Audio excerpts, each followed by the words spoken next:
Good afternoon students. इस video के द्वारा हम लोग modal auxiliaries will shall can could may might must should ought to dare need, ये मॉडल एक्सिलरी है जो मुख्य क्रिया की मूड प्रदर्शित करने में सहायता प्रदान करती है। एक्सिलरी वर्ड आप जानते हैं दो तरह का, एक सिंपल एक्सिलरी वर्ड, दूसरा मॉडल एक्सिलरी वर्ड। मॉडल मुख्य क्रिया की मूड को प्रदर्शित करने में सहायता देती है। इसके पहले वाले वीडियो में कैन और कुड का हो चुका है, यहां मे और माइट। इससे कैसे प्रश्न बनाए जाते हैं, उसका आंसर आप कैसे देंगे, क्या विशेषता होती है, कहाँ कैन लगाया जाता है, कहाँ कुड लगाइए, कहाँ मे का प्रयोग कीजिए, कहाँ माइट आएगा, कहाँ मस्ट आएगा, कहाँ शुड आएगा, ये सारी बातें इसमें होंगी। इसलिए जब आप इंग्लिश स्पीकिंग में जाएंगे बोलचाल की भाषा के अंतर्गत, तो सामने वाला पता नहीं किन चीजों का प्रयोग करेगा और आप किस तरह का क्वेश्चन बना के पूछेंगे, आंसर अगर वो पूछता तो कैसे जवाब देंगे, ये सारी चीजें आपको जानकारी होनी चाहिए। अगर आप इंग्लिश स्पीकिंग फर्राटेदार धारा प्रवाह फ्लुएंटली बोलना चाहते हैं तो सारी चीजों की जानकारी आपको होनी चाहिए। अधिक से अधिक शब्दों का ज्ञान, फ्रेजेस ज्ञान, स्मॉल स्पीचेज, छोटे छोटे भाषण, एक्सक्लेमेटरी सेंटेंसेस कैसे बनाएगा, इंपरेटिव सेंटेंस, रिक्वेस्ट, ऑर्डर, सहायक क्रियाओं का प्रयोग कैसे करके क्वेश्चन बनाएंगे, उनका आंसर कैसे देंगे, विभिन्न प्रकार के टेंसेस, ये सारी बातों का ज्ञान होना चाहिए। और उसी में हम लोग धीरे धीरे धीरे धीरे ये चीजें सहेज रहे हैं, उसको संकलित कर रहे हैं। और उसके बाद आपसे बात की जाएगी कि घर कैसे बात कीजिए, मार्केट में कैसे बात कीजिए, ऑफिस में कैसे बात कीजिए, बहुत सारी बात। फिर हम मुख्य टॉपिक पर आते हैं मे का मतलब होता है सकना, कैन का मतलब भी सकना होता है। कैन से में अधिक फॉर्मल है, औपचारिक शब्द है। कैन से में अधिक औपचारिक यानी फॉर्मल शब्द है। निम्नलिखित अर्थों में मे का प्रयोग होता है, यानी मे का प्रयोग कहां कहां करेंगे, पहले यह जान लीजिए। पहला,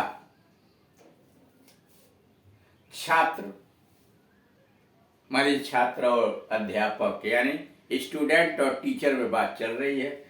छात्र कहता है क्या मैं अंदर आ सकता हूं, यह क्या कर रहा है, आज्ञा मांग रहा है। यानी मे का प्रयोग आज्ञा मांगने के लिए किया जाता है, परमिशन लेने के लिए। किसी के कमरे में आप जानते हैं या कक्षा में बिना इजाजत आपको प्रवेश करना वर्जित है, असभ्यता की निशानी है, तो आपको पहले पूछना पड़ता है मे आई कम इन सर, क्या मैं अंदर आ सकता हूं श्रीमान जी, आज्ञा मांग, मे आई कम इन, हाँ आओ, yes you may, yes you मे का मतलब यस यू मे कम इन, हाँ तुम अंदर आ सकते, यस कम इन सीधे भी कर सकते हैं, यू मे का सीधे कर सकते हैं, यस कम इन आ जाओ, यस आपको वास्तव में आ जाओ। तो क्या मैं अंदर आ सकता हूं, मे आई कम इन, यानी इसकी इंग्लिश हो जाएगी, सारी यहां लिखा नहीं है, मे आई कम इन सर या मैडम, देखिए जो भी होगा वहां, मे आई कम इन सर या मैडम, क्या मैं अंदर आ सकता हूं श्रीमान जी, अथवा मे आई कम इन मैडम। आंसर हो गया यस यू मे या यस कम इन, ये आज्ञा दिया गया, यस यू मे हाँ तुम आ सकते हो, या यस कमिंग हाँ आ जाओ, यस ऑफ कोर्स हाँ वास्तव में आ जाओ। अब फिर स्टूडेंट का नंबर आया, क्या मैं बाल सभा में सम्मिलित हो सकता हूं महोदय, फिर वो परमिशन मांग रहा है, इजाजत मांग रहा है कि क्या मैं बाल सभा में सम्मिलित हो सकता हूं, मे आई अटेंड बाल सभा, मे आई अटेंड बाल सभा। क्या मैं बाल सभा में सम्मिलित हो सकता हूं? परमिशन, इजाजत मांग रहा है, यानी आज्ञा मांग रहा है। मे आई अटेंड बाल सभा, आगे सर लिख सकते हैं सर। टीचर कहता हाँ बड़ी खुशी से, यस विथ ग्रेट प्लेजर। हाँ बड़ी खुशी, यस विथ ग्रेट प्लेजर, या यस यू मे, बस यस यू मे। अगर माता नहीं तो yes you, no you may not, you may not. अब आया स्टूडेंट, क्या मैं सुरेश के साथ जा सकता हूं महोदय? क्या मैं सुरेश के साथ जा सकता हूं महोदय? सर मे आई अकम्पेनी सुरेश, क्या मैं सुरेश के साथ जा सकता हूं? साथ जाने का, साथ चलने का मतलब अकम्पेनी, साथ साथ चलना, साथ देना।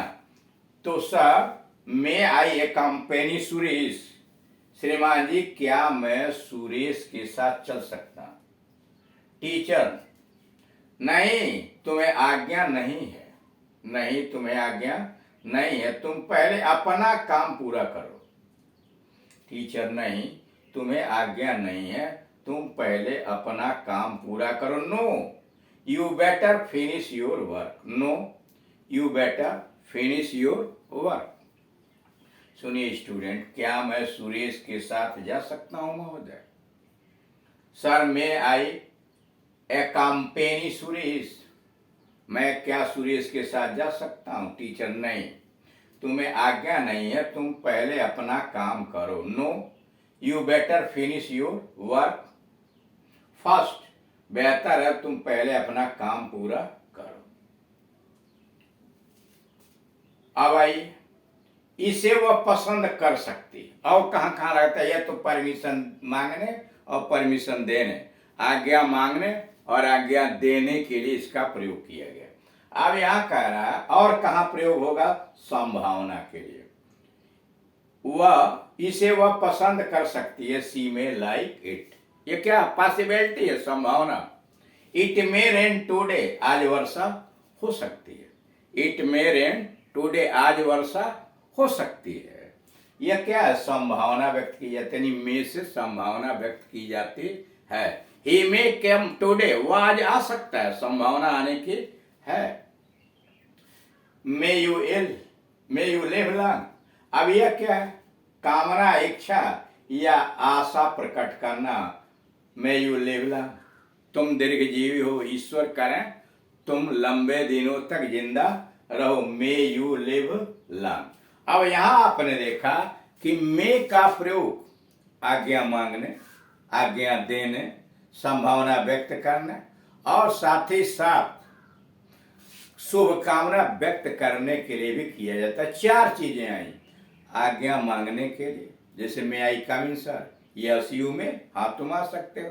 आज्ञा मांगने, आज्ञा लेने और आज्ञा देने, दोनों के लिए। संभावना व्यक्त करने के लिए, इट मे रेन टुडे, आज बारिश हो सकती है, क्या संभावना है। Mohan may help you, Mohan तुम्हारी सहायता कर सकता है, ऐसी संभावना है। और अगला मे यू लिव लॉन्ग, ईश्वर करें तुम दीर्घजीवी हो। मे गॉड ब्लेस यू, ईश्वर तुम्हें भला करे। ये रहा मे का प्रयोग। अब ये माइट मे का पास्ट टेंस, माइट मे का पास्ट टेंस है, यानी पास्ट टेंस में जैसे प्रेजेंट टेंस में मे लगता है, पास्ट टेंस में उसके जगह पर माइट लगाएंगे। इनडायरेक्ट स्पीच मे का पास्ट टेंस माइट होता है, यानी इनडायरेक्ट बना रहे हैं और टेंस बदलना है तो मे के जगह पर माइट होगा। जैसे डायरेक्ट स्पीच है, ही सेड, उसने कहा, सी मे गो टुडे, सी मे गो टुडे, वह आज जा सकती है, संभावना है, या परमिशन दे दिया, सी मे गो टुडे। तो indirect he said that she might go that day, today का दैट डे। तो यहां देख रहे हैं जहां में आना हुआ माइट आया, इसलिए कि यह क्रिया पास्ट टेंस में है। हिंदी में तो ऐसे ही कहा, उसने कहा कि वह जा सकती है, यानी उसे जाने की इजाजत है, लेकिन इंग्लिश में मे की जगह माइट लिखा। मतलब डायरेक्ट से इनडायरेक्ट बनाएंगे, और अगर रिपोर्टिंग वर्ब पास्ट टेंस में है, इन्वर्टेड कामा में आया है तो उसे बदल के माइट कर देंगे। बी, वाक्य में जब मुख्य क्रिया पास्ट टेंस में हो, कर वाक्य में जब मुख्य क्रिया पास्ट टेंस में हो तो माइट का प्रयोग होता है, मे का प्रयोग नहीं करना चाहिए। यानी पहली क्रिया कोई ऐसा कॉम्प्लेक्स सेंटेंस आया है जिसमें पहली क्रिया पास्ट टेंस में है तो उसके आगे मे का प्रयोग नहीं करेंगे, माइट का प्रयोग करेंगे। जैसे we thought the thief might be hiding in the house. We thought, हम लोगों ने सोचा, the thief might be hiding in the house, हमने सोचा कि चोर घर में छुपा हो सकता है। मे के जगह पर माइट लिखा है इसलिए कि क्रिया पास्ट टेंस में है। अब आइए, माइट से मे की अपेक्षा अधिक हल्की यानी अधिक दूर की संभावना व्यक्त की जाती है। यानी मे से पूर्ण संभावना, अधिक संभावना होती। It may rain today, there are clouds in the sky, आज आकाश में बादल हैं। इट मे रेन टुडे, आज बारिश हो सकती है। लेकिन अगर दूर की संभावना व्यक्त करना हो तो ऐसे कहेंगे there are no cloud in the sky, आकाश में कोई बादल नहीं है। इट माइट रेन टुडे, आज वर्षा हो सकती है, मतलब बहुत कम संभावना है। संभावना व्यक्त की जाए, खेत में तुम्हें सर्प मिल सकते हैं, यह भी संभावना। You might meet snacks